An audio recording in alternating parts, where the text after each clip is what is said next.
बिस्मिल्लाहिर्रहमानिर्रहीम। नाज़रीन, आप देख रहे हैं प्रोग्राम प्रॉपर्टी टाइम। मैं हूं नुमान चौधरी। नाज़रीन, आज के हमारे मेहमान हैं जनाब राना रिजवान साहब, जो कि MR real estate and builders DHA face 1 Lahore से इनका ताल्लुक है। इनके CEO हैं, चीफ एग्जीक्यूटिव। राना रिजवान साहब, बहुत बहुत शुक्रिया आपका हमारे प्रोग्राम में तशरीफ़ लाने का। और आजकल आपको पता ही है DHA रियल्टर एसोसिएशन की आजकल जो खबरें मीडिया पे आ रही हैं, न्यूज़पेपर में आ रही हैं, जो उनकी आजकल खिचड़ी चल रही है, तो उस हवाले से राना रिजवान साहब माशाल्लाह बहुत ज़्यादा इसका नॉलेज रखते हैं, उनके बारे में सारी इनके पास अपडेट है। तो इनसे जानते हैं। राना साहब, बताइएगा, आजकल जो DHA एसोसिएशन है, जो कि पाकिस्तान की दूसरी बड़ी एसोसिएशन है, तो इनके आजकल जो आपस में इख्तलाफात चल रहे हैं, जो उनको सस्पेंड कर रहा है, उनको रिमूव कर रहा है, तो इसकी क्या सूरत हाल है, क्या इसका आप समझते हैं? जी, बिस्मिल्लाहिर्रहमानिर्रहीम। First of all thank you very much Numan भाई, आपने हमें इनवाइट किया और अपने ख़यालात का इजहार करने के लिए एक प्लेटफॉर्म मुहैया किया। और जहाँ तक आपके सवाल का ताल्लुक़ है, इसमें कोई शक नहीं है कि DHA लाहौर की जो एसोसिएशन है वो एक बहुत बड़ी एसोसिएशन है, जिसको पाकिस्तान लेवल के ऊपर बहुत ज़्यादा इसके पास एजाज़ हैं। जैसे आपके इल्म में है कि हमारी DHA लाहौर के जो प्रेसिडेंट थे, ऑल पाकिस्तान रियल्टर एसोसिएशन के प्लेटफॉर्म पे उनको बिला मुकाबला मुंतखब किया गया। तो ये एक बहुत बड़ा एजाज़ है, मैं समझता हूँ, DHA लाहौर की एसोसिएशन के पास। और मेरा ख्याल है कि हमारी मौजूदा एसोसिएशन को भी इसको समझना चाहिए और इसका इदराक करना चाहिए। जो आपका दूसरा सवाल का जो दूसरा हिस्सा था, ये मैं समझता हूँ बदकिस्मती है इस वक्त कि जिस मुकाम पे हमारी एसोसिएशन गुज़श्ता सालों में रही है, आज वो ज़मीन बोस हो चुकी हुई है। उसकी इज़्ज़त और वक़ार जो है मौजूदा एसोसिएशन ने सिर्फ़ चंद पैसों के लालच में उसको जो है ना ज़मीन बोस कर दिया है। और प्रेसिडेंट साहब हैं, अगर वो समझते हैं कि जो भी सोसाइटी थी जिसका वो नाम लेते हैं कि उन्होंने MOU साइन किया या उनसे धोखे से साइन करवा लिया गया या इन्होंने पहले साइन कर लिया हुआ था, जिम्मेदारी उन्हीं की थी। प्रेसिडेंट बहुत बड़ा एक ओहदा होता है, वो बगैर जिम्मेदारी तो साइन नहीं कर सकता ना। जिम्मेदारी उसकी जो एक ऑथेंटिसिटी है वो चेक करने की जो जिम्मेदारी थी वो उन्हीं की है, वो किसी पे नहीं डाल सकते। बहरहाल, अगर उन्होंने ये बाद में उनको रियलाइज़ हुआ है कि ये चीज़ गलत थी, तो फिर उसके ऊपर फिर स्टैंड करते। अगर उन्होंने ये चीज़ कम्युनिटी के सामने ले आए कि ये सोसाइटी ये फेक है या इसका NOC मौजूद नहीं है, तो फिर उसके ऊपर स्टैंड करते। अब उन्होंने उसकी एक इंक्वायरी कॉल की। मैं बल्कि पूछना चाहता हूँ अपने तमाम देखने वालों से, सुनने वालों से, कि वो इंक्वायरी कहाँ गई? वो उन्होंने मुअत्तल किया था या सस्पेंड किया था सरफराज हुसैन साहब को, जनरल सेक्रेटरी साहब को, इसी तरह एजाज़ रामी स्पोर्ट सेक्रेटरी साहब को उन्होंने मुअत्तल किया था इंक्वायरी का एक प्ली लेके। तो वो इंक्वायरी कहाँ पे, उसकी इंक्वायरी की रिपोर्ट कहाँ पे है? वो पब्लिक करनी चाहिए। वो पब्लिक डेफिनेटली, वो आज भी हमारी डिमांड है कि वो पब्लिक होनी चाहिए। वो जो भी इंक्वायरी हुई है वो पब्लिक होनी चाहिए। इस तरह नहीं होता कि आप जो है एक बहुत बड़ा स्टेप लें, आप एक पब्लिक सीट को होल्ड कर रहे हैं। बहुत बड़ी कम्युनिटी है हमारी रियल एस्टेट की, बावकार कम्युनिटी है, उन्होंने आपको जिम्मेदारी दी है। आप इस तरह वन साइडेड एक इंक्वायरी कॉल करें और फिर रात आप उस इंक्वायरी को बंद कर दें और बैठ के आपस में सेटलमेंट कर लें। इसी तरह दूसरी तरफ जो जनरल सेक्रेटरी साहब ने और 7 मेंबरान जिसमें सीनियर वाइस प्रेसिडेंट भी शामिल हैं, उन 7 मेंबरान ने जो है ना इनको रिमूव कर दिया प्रेसिडेंट को उनके ओहदे से। तो राना रिजवान साहब, ये बताइए क्या ये उनको रिमूव कर सकते हैं? जी बिल्कुल, ये जो है ना आपने बड़ा अच्छा वैलिड क्वेश्चन किया है। हमारा जो एक मसवदा है कानून का DHA का एसोसिएशन का, उसके मुताबिक रिमूव तो ये कर सकते हैं, लेकिन वो रिमूव हो सकता है AGM के अंदर। ठीक है। Extra ordinary annual general meeting call होती, उसके अंदर तमाम मेंबरान जो हमारे तकरीबन 1200 के करीब रजिस्टर्ड मेंबरान हैं, वो सारे वहाँ पे आते और ये उसके ऊपर इल्ज़ाम लगाते और फिर जो है एक मेजोरिटी के साथ आप उनको रिमूव कर देते। बहरहाल, ये एक बहुत बड़ी कानूनी बहस है कि कर सकते थे या नहीं कर सकते थे। इन्होंने अगर किया भी है तो मैं ये समझता हूँ कि कानूनी तौर पे तो बहस मैंने जैसे कहा कि मौजूद है, लेकिन अखलाकी तौर पे जायज़ नहीं था। ठीक है कि एक बहुत बड़ा इलेक्शन है हमारा, इसमें बहुत सारे वोटर हमारे जो है ना इन्वॉल्व हुए, सपोर्टर्स ने उनको रिमूव किया, क्या उनके पास अक्सरियत मौजूद थी या सिर्फ 6-7 लोगों ने रिमूव कर दिया? नहीं, 7 लोगों की इनके पास अक्सरियत थी और ये जैसे आप बता रहे हैं कि हमारे 1200 मेंबर हैं, उनकी मौजूदगी में कर सकते हैं या उनकी गैर मौजूदगी में भी कर सकते हैं? मैंने जैसे पहले कहा ना कि ये एक बहुत लंबी कानूनी बहस है। हमारे मुताबिक ऐसा होना चाहिए था कि extra ordinary general meeting, annual general meeting call होती और उसमें जो है ना ये मेजोरिटी के साथ उनको रिमूव कर देते। ये तो एक काम करने और जा रहे थे इस तरह, जैसे इन्होंने वन साइडेड उनको रिमूव कर दिया। और ये सैटरडे को गुज़श्ता जो पिछला सैटरडे गुजरा है उसमें ये जो है ना एक तरफा तौर पे नए प्रेसिडेंट का भी इंतखाब करने जा रहे थे। तो बल्कि हमने फिर इसके ऊपर एक फौरी तौर पे एक्शन लिया और एक रिक्वेजिशन साइन करवाई 200 के करीब मेंबरान से।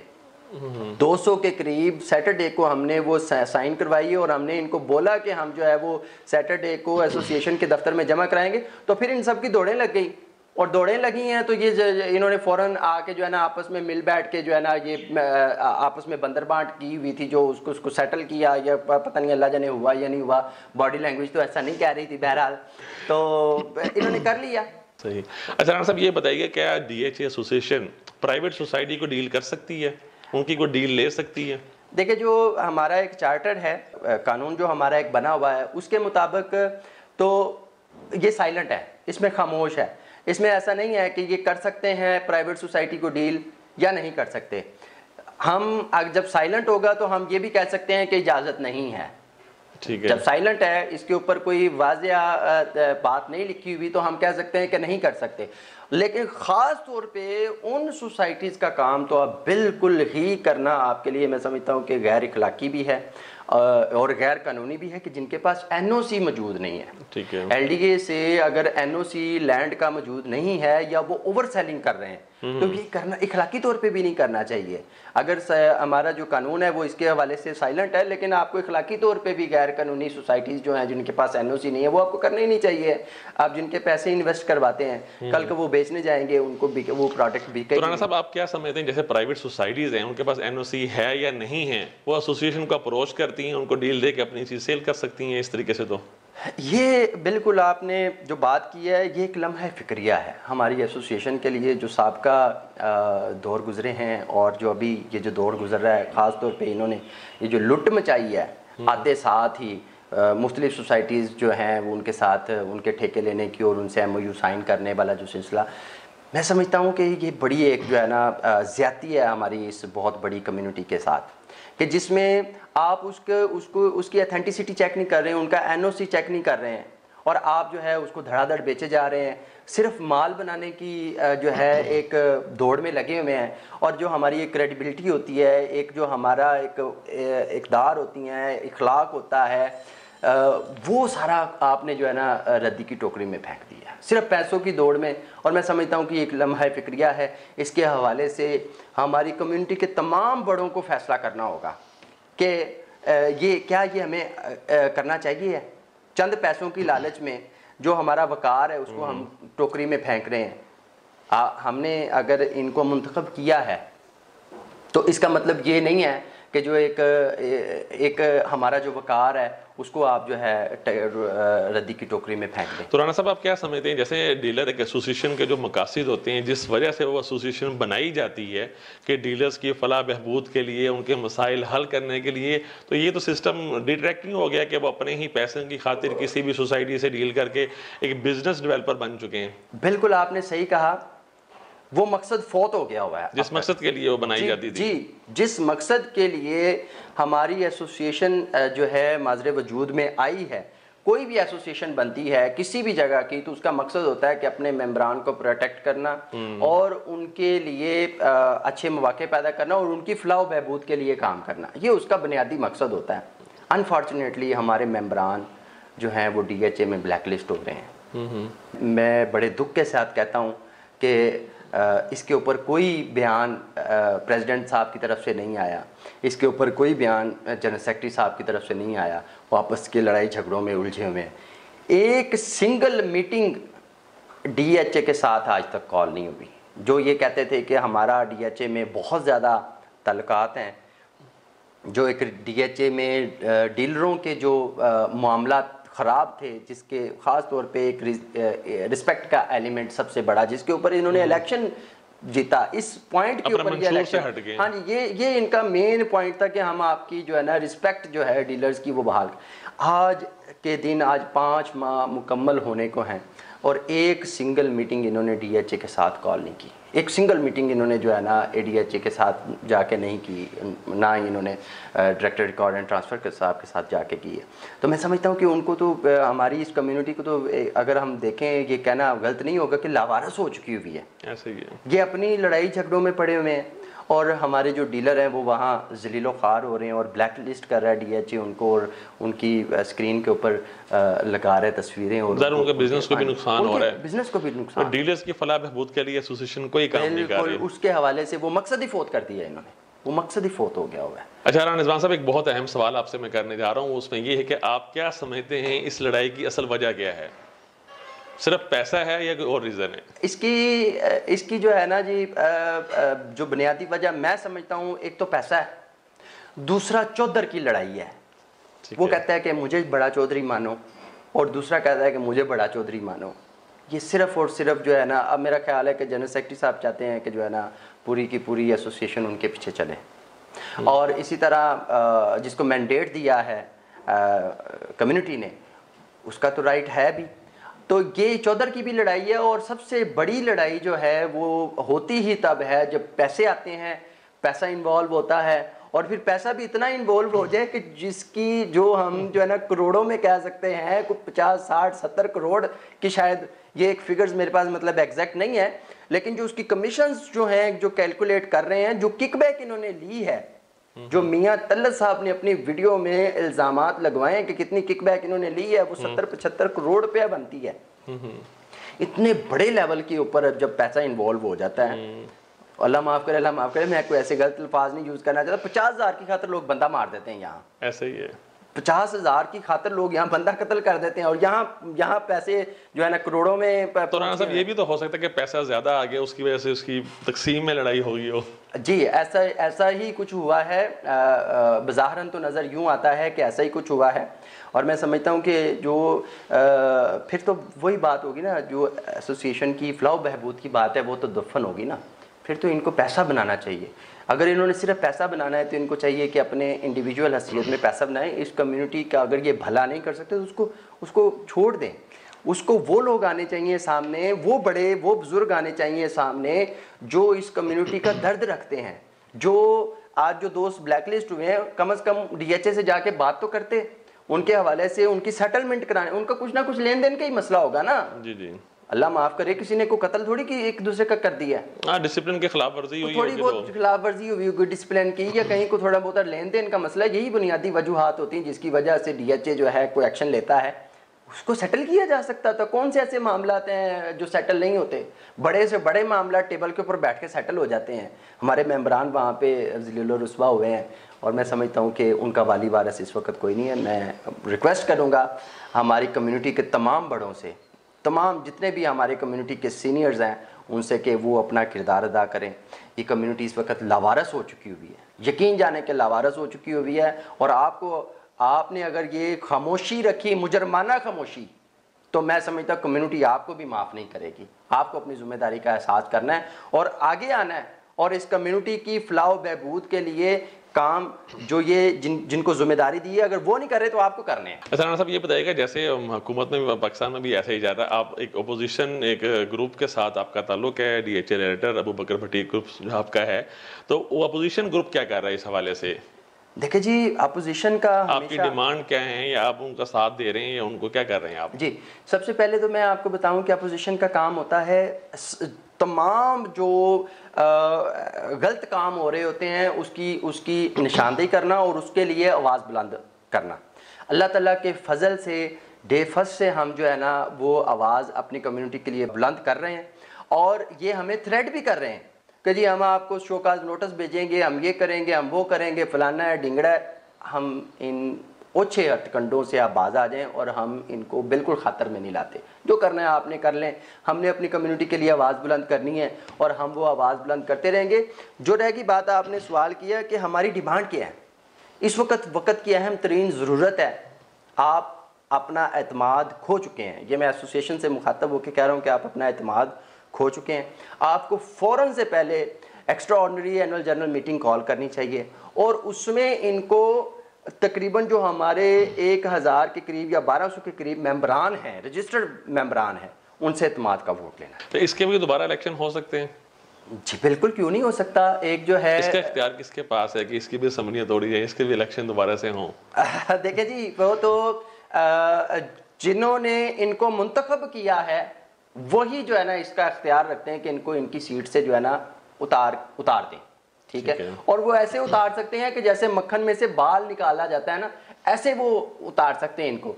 ये एनुअल जनरल मीटिंग से भाग ही इसलिए रहे हैं, वहाँ पे इनको एतमाद का वोट नहीं मिलेगा। एतमाद का वोट नहीं मिलेगा। अल्लाह आपका भला करे। कम्युनिटी ने इस वक्त मुस्तरद कर दिया इनको, ये आए तो सही ज़रा। यह मैं तो डिमांड कर रहा हूँ as a opposition. DHA realtor हमारा एक बहुत बड़ा ग्रुप है अल्लाह के फजल से, और हमने एक अच्छे खासे नंबर ऑफ वोट लिए हैं। सिर्फ 5 वोटों से ये हमसे जीते हुए हैं, सिर्फ 5 वोटों से। तो बहुत बड़ा मार्जिन नहीं था। तो वो जो है वो भी हमारे जो है ना कुछ लोगों ने गद्दारी की, जिसकी वजह से जो है ना ये एक साजिश के तहत जो है ना ये जीत गए इलेक्शन। बहरहाल हमने इनको प्रेसिडेंट मान लिया, जनरल सेक्रेटरी भी मान लिया, सारा कुछ। ये आपका बड़ा बंदा, जाहिर सी बात है वो इलेक्शन जीते हैं, तो हम उनको, हमारी डिमांड है कि फ़ौरन से पहले एनुअल जनरल मीटिंग जो है ना, extra ordinary annual general meeting call करें। ईद गुजर गई है, अभी जो है ना चंद रोज़ में एनुअल जनरल मीटिंग कॉल करें और अपना एतमाद का वोट लें। जिस कम्युनिटी ने आपको मुंतखब किया है वो उस कम्युनिटी से एतमाद का वोट लें और पूरे 3 साल आप इंजॉय करें। लेकिन अगर आपने extra ordinary annual general meeting call ना की, फिर हम जो अपना किरदार अदा कर रहे हैं, अल्लाह के फजल से हम वो किरदार अदा करते रहेंगे बिना किसी खौफ खतर। हमें किसी का खौफ नहीं, हम अल्लाह से डरते हैं। तो राना साहब ये बताइएगा, जब आपका अपोजिशन ग्रुप इतना बड़ा ग्रुप है, जब ये MOU साइन कर रहे थे तो आपने इसको वेरीफाई नहीं किया कि जिस सोसाइटी के साथ MOU साइन कर रहे हैं उसका LDA NOC है या नहीं है, या ये कर सकते हैं या नहीं कर सकते? जी, आपने बड़ा वैलिड क्वेश्चन किया है। बेसिकली कोई भी ये काम करने जा रहे हैं अगर, लेट्स सपोज, तो हमें तो जब ये कर चुके होंगे तब पता चलेगा ना। वो सोसाइटी इसका कोई पब्लिक में कोई इश्तिहार देती है कि जी हम इसका MOU साइन करना चाहते हैं, या मुख्तलिफ लोगों से वो कोटेशंस लें, ये वो, कोई ऐसा सिस्टम नहीं है यहाँ पे। ये ऑफ द रिकॉर्ड सारी इनकी होती हैं। ऑफ द रिकॉर्ड ये मीटिंग्स होने के बाद फिर ये मंजरे आम पे एकदम ले आते हैं। देखें, एज ए अपोजिशन हमारा ये जो है ना क्या ना जो ये कर रहे हैं उसके ये अच्छे बुरे के खुद जवाब दे भी हैं। इस कम्युनिटी में जब आएंगे, अच्छा होगा तो कम्युनिटी इनको अप्रिशिएट करेगी, बुरा होगा तो जैसे अभी लितर पोला हुआ है वैसे होगा।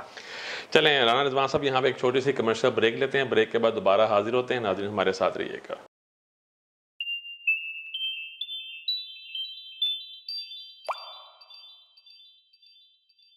वेलकम बैक नाज़रीन, आप देख रहे हैं प्रोग्राम प्रॉपर्टी टाइम। मैं हूं नुमान चौधरी और आज के हमारे मेहमान हैं राना मोहम्मद रिजवान साहब। अच्छा राना साहब, ये बताइएगा इस टाइम लाहौर में बेहतरीन इन्वेस्टमेंट कहाँ पे बनती है? माशाल्लाह आपका प्रॉपर्टी में काफ़ी ज़्यादा एक्सपीरियंस भी है। अपने एक्सपीरियंस के हवाले से ज़रा नाज़रीन को बताइएगा, इस टाइम बेहतरीन इन्वेस्टमेंट आप कहाँ समझते हैं? देखें, जो इन्वेस्टमेंट है मैं समझता हूँ कि एक बहुत सारी अथेंटिक सोसाइटीज़ हैं। प्राइवेट सोसाइटीज़ की अगर हम बात करें तो मेरा ख्याल है कि फिरोजपुर रोड के ऊपर सेंट्रल पार्क सोसाइटी वो भी बहुत अच्छी है, रहाइश के हवाले से बहरिया के प्रोजेक्ट भी अच्छे। लेकिन इन सब के सबसे बढ़ के DHA की इन्वेस्टमेंट सबसे टॉप की इन्वेस्टमेंट, सिक्योर इन्वेस्टमेंट, सिक्योर बहुत सिक्योर इन्वेस्टमेंट है। गो के DHA वो डिलीवर टाइम से नहीं कर पाता, ठीक है, लेकिन उसके बावजूद भी जो इन्वेस्टर हैं, सरमायादार हैं, उनको कम से कम उनका रिटर्न बैक अच्छा मिल जाता है। और दूसरी चीज़ ये है सबसे अहम कि उसके प्लॉट पे, उसके घर पे, उसकी दुकान पे, उसके प्लाजे पे कोई कब्ज़ा नहीं कर सकता, कोई कब्ज़ा नहीं कर सकता। ये एक काफ़ी बड़ी उनको जो है ना एक एडवांटेज मिल जाता है। अगर वो ख़ास तौर पे फॉरेनर जो हैं या ओवरसीज़ पाकिस्तानीज़ हैं वो बहुत ज़्यादा इन्वेस्टमेंट करते हैं DHA में। और ये एक DHA की मैं समझता हूँ कि एक अच्छी चीज़ है। बल्कि मैं DHA को भी कहूँगा, लोग आपके ऊपर ट्रस्ट करते हैं और डिलीवर भी टाइम पे करना। जैसे अभी 9 प्रिज्म है तो अभी तक उसका जो है वो पोजेसन नहीं आ सका सिवाय 2 ब्लॉक के, तो बाकी ब्लॉक का भी पोजेसन, ताकि लोगों का फिर उसमें इंटरेस्ट ज़्यादा डेवलप होता है। अगर DHA टाइम से डिलीवर करे तो मैं समझता हूँ कि DHA से मज़ीद इन्वेस्टमेंट DHA में बहुत ज़्यादा इन्वेस्टमेंट DHA जो है वो उसमें। तो राना साहब ये बताइएगा, आप DHA में बैठ के प्राइवेट सोसाइटी में इन्वेस्टमेंट करवाते हैं? जी, DHA में बैठ के हम प्राइवेट सोसाइटीज़ को डील करते हैं, उसमें कोई शक नहीं है। लेकिन हमारी कोशिश ये होती है कि उन सोसाइटीज़ को डील किया जाए जिनके पास लैंड मौजूद है, जिनके पास NOC मौजूद है और जो एक अथेंटिक सोसाइटीज़ हैं, हमने अलनूर ऑर्चर्ड का भी काम किया है, वेस्ट मरीना अभी उसका ब्लॉक जो है वो चल रहा है, उसकी बुकिंग काफ़ी हमने की है। उसको हमने देखा ग्राउंड पे जाके, उनके पास लैंड भी मौजूद है, डेवलपमेंट कर रहे हैं, 4 ब्लॉक का उन्होंने जो है वो पोजेसन देने के करीब हैं। अभी जो पिछले साल उन्होंने जिस ब्लॉक की वेस्ट मरीना की बुकिंग की, उसकी 16 मई को बैलेटिंग करने जा रहे हैं, लोकेशन बैलेट हो रहा है। तो मतलब मैं समझता हूँ कि ऐसी सोसाइटीज़ को करना चाहिए, वो कोई भी हो सकती है। लेकिन जो सुनने में आता है कि उन्होंने एक्सेस फाइल भी सेल की है, उसके बारे में आप क्या समझते हैं? देखिए, ये एक लम्हा फिक्रिया है तमाम डेवलपर के लिए कि वो जो है ना एक्स्ट्रा सेल कर देते हैं। वो जब बायर बहुत ज़्यादा आता है तो एक्स्ट्रा सेल कर देते हैं। मैं समझता हूँ कि एक्स्ट्रा सेल नहीं होनी चाहिए, वो कोई भी सोसाइटी हो, एक्स्ट्रा सेल नहीं होनी चाहिए। एक्स्ट्रा सेल से एक तो अगर प्रोडक्ट कम होगी, अगर उसकी वैल्यू बढ़ रही है तो जिसके पास है उसको उसका बेनिफिट मिलना चाहिए। आप दराज में से और फाइलें निकाल के जो है ना उसको छापना शुरू कर दें तो उससे जो है ना मैं समझता हूँ कि जो सरमायादार है जिसने पैसा इन्वेस्ट किया उसके साथ चीटिंग होती है। तो एक्स्ट्रा सेल नहीं होनी चाहिए। जितनी आपके पास ज़मीन मौजूद है उतनी ही सेल होनी चाहिए, और अगर उतनी ही प्रोडक्ट होगी तो फिर यकीनन जो है सरमायादार उसको फ़ायदा मिलेगा और डेवलपर की क्रेडिबिलिटी बनेगी, डेवलपर के ऊपर लोगों का इत्मीनान बनेगा। तो मैं तो बल्कि तमाम जो डेवलपर्स हैं उनसे ये रिक्वेस्ट करता हूँ कि आप अपने इस जो आपका ये जो एक सिस्टम है, जो भी आपको इसके ऊपर रुखसाता है, बराए मेहरबानी आप इस चीज़ के ऊपर जो है ना थोड़ा गौर फिक्र करें। तो राना साहब ये बताइए, क्या जैतून सिटी भी आपका डीएचए एसोसिएशन सेल कर रही है, तो उसके बारे में क्या है आपकी मतलब राय? आप उसको सेल कर रहे हैं, उसको डील कर रहे हैं या नहीं कर रहे हैं? जी बिल्कुल, शुरू में मैंने उसको डील किया, लेकिन जैसे ही हमारे प्रेसिडेंट जनाब मोहतरम मियाँ तलत अहमद मियाँ साहब की एक वीडियो आई जिसमें उन्होंने इंकशाफ किया कि इनके पास एनओसी नहीं है, 2020 का इनके पास एक एनओसी है, 2020 का इनके पास 326 कनाल का एनओसी मौजूद है, सिर्फ 326 कनाल का। उसके बाद कोई एनओसी आज तक मंजर आम पे नहीं आया। बल्कि मैं आपके प्रोग्राम के तवस्सुल से ये जो है ना अपनी एसोसिएशन को कहना चाहता हूँ कि जितनी सोसाइटीज़ के साथ आप लोगों ने एग्रीमेंट किए हैं, उन सोसाइटीज़ के एमओयू इस कम्युनिटी की अमानत है। आपने वादा किया था कि जितने में प्रोजेक्ट पीछे से आएगा उसमें कोई किकबैक नहीं रखी जाएगी, वो उसी तरह तमाम मेंबरान को डिलीवर होगा। तो तमाम एमओयू पब्लिक किए जाएं, और जो जो सोसाइटीज़ भी आप डील कर रहे हैं उनके फ्रेश एनओसी जो है वो भी पब्लिक किए जाएं। फ्रेश एनओसी 2020 का एक एनओसी 326 कनाल का नहीं चाहिए है। जो फ्रेश एनओसी मौजूद है, अभी अगर आपने 7500 फाइलें लाई हैं तो देखें ना जी, 7500 फाइलों में 326 कनालों में से वो 7500 फाइलें नहीं निकल सकती। उसमें कमर्शियल भी निकलना है, उसमें 10 मरले भी हैं, 5 मरले, 7 मरले, 3 मरले के प्लॉट हैं, इतने ज़्यादा उसमें जो है ना इन्वेंट्री होती है, वो 326 में से नहीं निकल सकता। और 326 भी 2020 का है एनओसी, ऐसा ही है। उसके बाद भी कई बार उसके बाद भी आगे तो ये जैसे पहले भी रीसेल हो चुकी है, उसकी बहुत सारी पहले से भी सेल हो चुकी हुई है। तो मैं जो है ना ये डिमांड करता हूँ आपके प्रोग्राम के तवस्सुल से कि इसके जो एमओयू हैं वो एक तो मंजरे आम पे लाए जाएं। जैसे मियाँ साहब ने ये इल्ज़ाम लगाया कि आपने 12% या 15% के ऊपर आपने पीछे से एग्रीमेंट किया और कम्युनिटी को वो 6.5% 7% पे बेचा, और फिर उसके बाद वो 3% 2% के ऊपर आप ले आए। तो ये नहीं चलेगा। जितने में आपने एमओयू किया है पीछे से साइन, वो एग्जीक्यूटिव मेंबरान को तो शेयर होना चाहिए, पब्लिक शेयर होना चाहिए। देखिए ना जी, इन्होंने सबसे बड़ा ब्लंडर ये किया। वैसे ही अभी आपका सेगमेंट मेरे का चेंज हो गया, लेकिन मैं कहना चाहता हूँ कि इन्होंने ब्लंडर ये किया कि इन्होंने कहा तमाम ग्रुपों की उसमें जो है वो क़यादत होगी, उसकी नुमाइंदगी होगी जो बिजनेस कौंसिल बनेगी।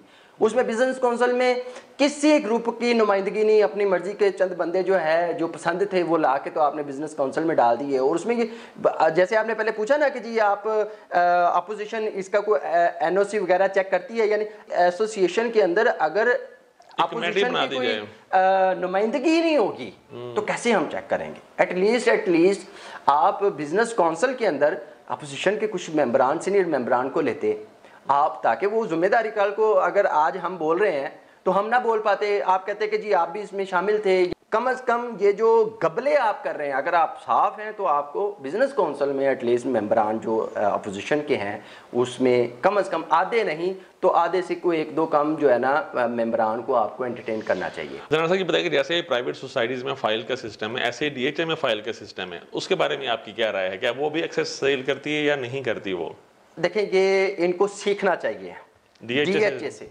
सही। डीएचए ओवर सेलिंग नहीं करता। डीएचए बिल्कुल आज देखें ना उसका ये 9 ये जो 10 है, 10 की अभी ग्राउंड के ऊपर डेवलपमेंट स्टार्ट नहीं हुई, उसकी बैलेटिंग नहीं हुई, और उसका एक कनाल की जो फाइल है वो 1.25 करोड़ पे 1.25 करोड़ से ऊपर है। सिर्फ एतमाद की वजह सिर्फ से, एतमाद की वजह से, क्योंकि उनको पता है कि जो चीज़ दी जा रही है इसके पीछे इससे डबल या 4 गुना ज़मीन डीएचए के पास एक्स्ट्रा मौजूद है। उनका सिस्टम है कि वो सिर्फ 8 कनालों के पीछे 2 फाइलें जो है ना सिर्फ ज़मीन की बस फाइलें ही सिर्फ 2 फाइलें वो देते हैं 1 कनाल के पीछे। तो यानी कि पीछे 6 कनालें जो है मौजूद है 1 एकड़ के अंदर ना, 2 फाइलें अगर हैं तो उसके पीछे 6 कनालें मौजूद हैं।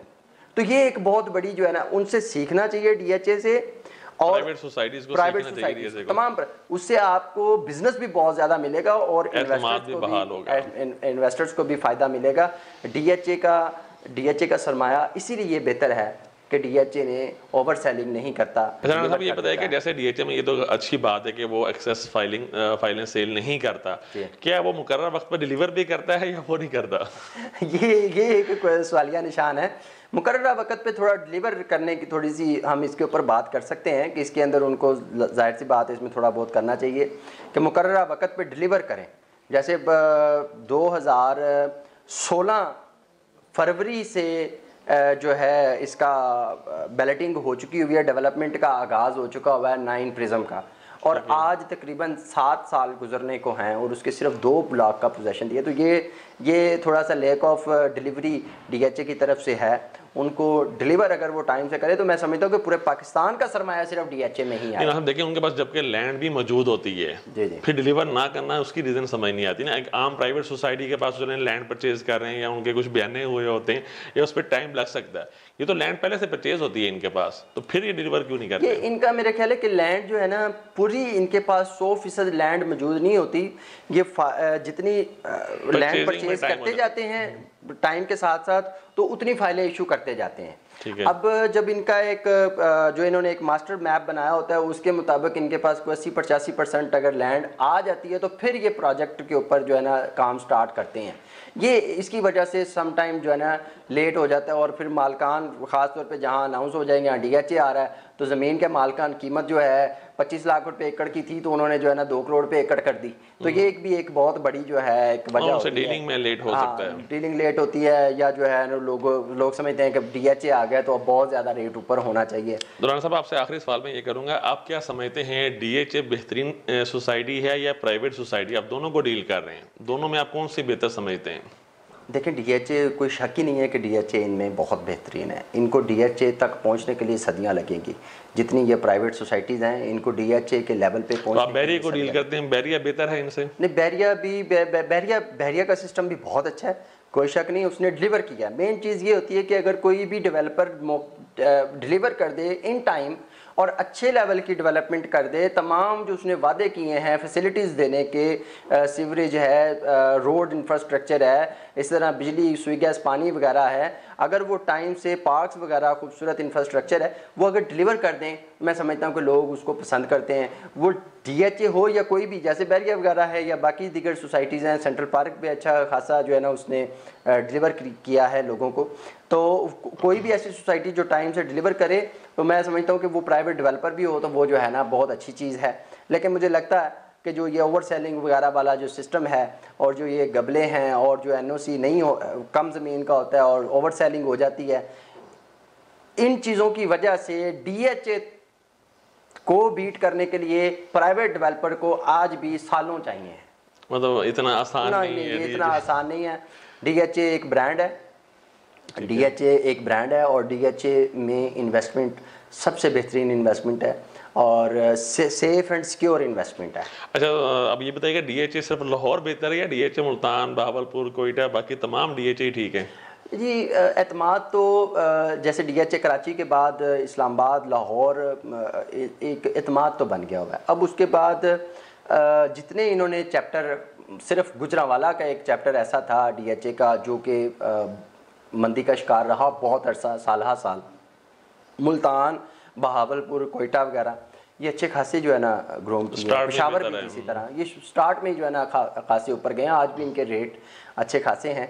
लेकिन मैं समझता हूँ कि जो एतमाद DHA लाहौर ने हासिल किया है वो बाकी DHA शायद हासिल इतना उस लेवल का नहीं कर सके। कराची एक अपनी तर्ज का शहर है, लेकिन सुकून लोग लाहौर में ही आके फील करते हैं, तहफ़्फ़ुज़ लाहौर में ही आके फील करते हैं। कराची में हमने जो है ना, आपको पता है कि वहाँ पे ऐसे ही है। अच्छा राना रिजवान साहब, ये बस आप लास्ट में अपना एक मैसेज देना चाहेंगे, जो आप DHA रेडर एसोसिएशन के आप मेंबर भी हैं, अबू बकर भट्टी ग्रुप के, आपकी अब लास्ट में क्या मैसेज आप डिमांड करेंगे एसोसिएशन से? मौजूदा उनको क्या करना चाहिए इस मुश्किल वक्त में? देखें जी, पहले तो हमने जो डिमांड की थी, आप मिलजुल के काम करें। ये हमने डे फर्स्ट से कहा है, 3 साल का आपको मैंडेट दिया है, तो हम आपको बिल्कुल ऐसा, आप अगर तासुर देते हैं कि हम आपको कोई गिराना चाहते हैं अपोजिशन, तो ऐसा बिल्कुल नहीं है। हम सिर्फ ये चाहते हैं कि आप एक extra ordinary annual general meeting call करें, उसमें तमाम मेंबरान से एतमाद का वोट लें, सिर्फ इसके अलावा और कुछ नहीं। और मैं तमाम हमारी कम्युनिटी के बड़ों को ये पैगाम देना चाहता हूँ कि आपको अपना किरदार अदा करना है, आपको एसोसिएशन को इस तरफ लेके आना है कि जिन लोगों ने उनको मुंतखब किया है उनसे एतमाद का वोट लें, उनसे आंखें मत चुराएं, उनसे आप आंखें बंद नहीं कर सकते। उनकी अगर DHA में तजलील हो रही है या कहीं पर भी उनकी तजलील हो रही है, तो आपको उनकी बैक पे खड़े होना है। ये फलाह व बहबूद का अदारा है, अगर आप इसको इस तरह नहीं करेंगे तो फिर लोग आप पे एतमाद करना छोड़ देंगे। फिर हो सकता है कि अपोजिशन की जो ग्रुप हैं वो मिलके एनुअल जनरल मीटिंग कॉल कर लें, तो फिर आपके पल्ले कुछ नहीं रहना। मेरी बस आपसे गुजारिश है, extra ordinary annual general meeting call करें। जी राना रिजवान साहब, आपका बहुत बहुत शुक्रिया आपकी तशरीफ़ आवरी का। नाज़रीन, मुझे प्रोग्राम प्रॉपर्टी टाइम से इजाज़त दीजिएगा। अल्लाह हाफिज़।